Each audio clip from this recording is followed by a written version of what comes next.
Hey guys, it's Rob. 501 days until I turn 30, and the update is not going to look so great, but I'm looking forward to telling you why I'm still optimistic in spite of that. Let's go ahead and look at the update. I did gain a little over half a pound,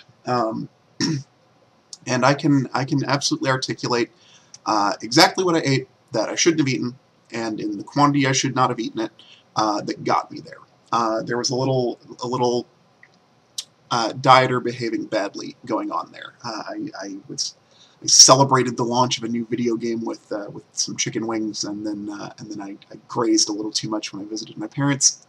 So that happens. I own that, and I'll need to get that downward momentum back going.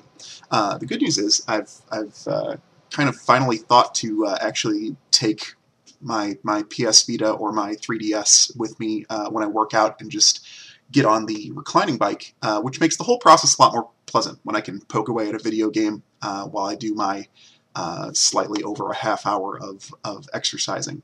So for you, well, if you're trying to do exercise and stuff, do whatever it takes to make it more pleasant. Get the job done, and if you do it right, time's just going to fly. And with the word count, again, I have not tinkered at all with my Wordhaus submission. I think that's going to happen this weekend, where I try to do the editing on that and prepare that for submission, because that is rough draft complete. I just need to edit.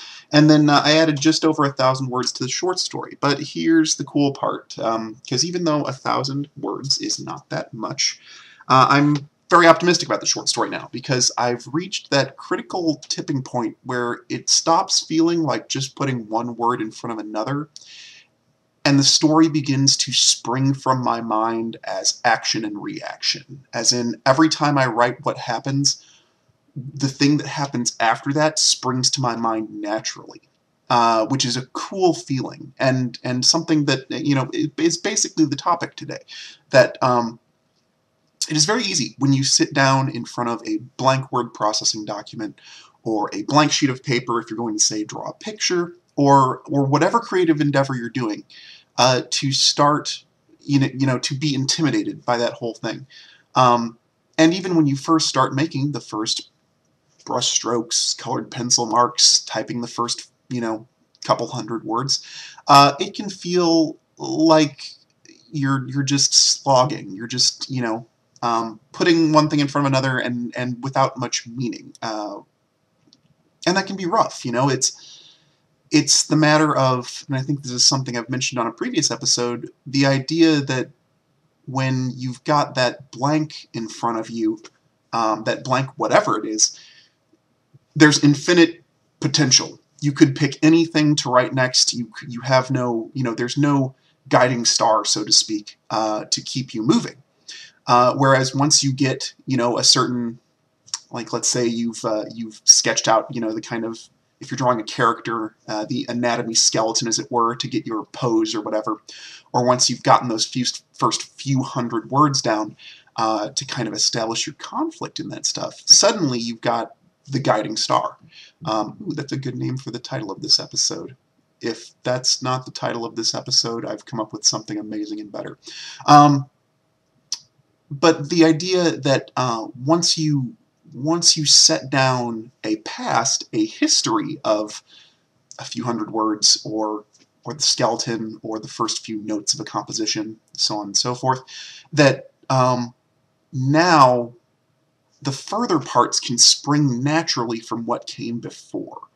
But getting over that hurdle can be rough, and I think a lot of people sit down to do a creative work and get scared off before they reach that point, before they reach that sense of, I've got a foundation. I've got something that I can build off of and use to spring from. So I encourage you, whatever your creative endeavors might be, if you give them a shot, to endure through that period. Give yourself, if you feel like it's lousy after half an hour, maybe give yourself an hour, 2 hours. Let yourself plant the fertile soil, or lay the foundation, or your analogy of choice for starting. Let yourself start. Let yourself really start, not just halfway give it a shot. Give it a chance to grow. On the fertile soil thing, plants grow. Wow, the plant analogy works really well here. You don't throw water on a seed under soil and just expect it to bound out of the soil by the end of the afternoon. You give it time and you keep watering it with faith that whatever's going on down there under the soil is still going. It's going to be bizarre to name this episode Guiding Star after I've really gone full tilt with the plant analogy, but I think I'm still going to do it because it's got a certain zing to it. But yeah, I think that's all from me. I'm going to keep working on my short story because it's now I'm pumped. Now I'm excited. But I'm not going to do that tonight because tonight I'm streaming again. So hop on over to Twitch TV if you're looking at this video shortly after I post it. A little more Ni no Kuni coming up. Sims 3 this weekend as per usual. And that's it. That's all from me. Thanks for dropping by. Thanks for checking on my progress here today. And next episode we'll move into the 400s, the T-minus 400s on the 30, the journey to 30. That thing.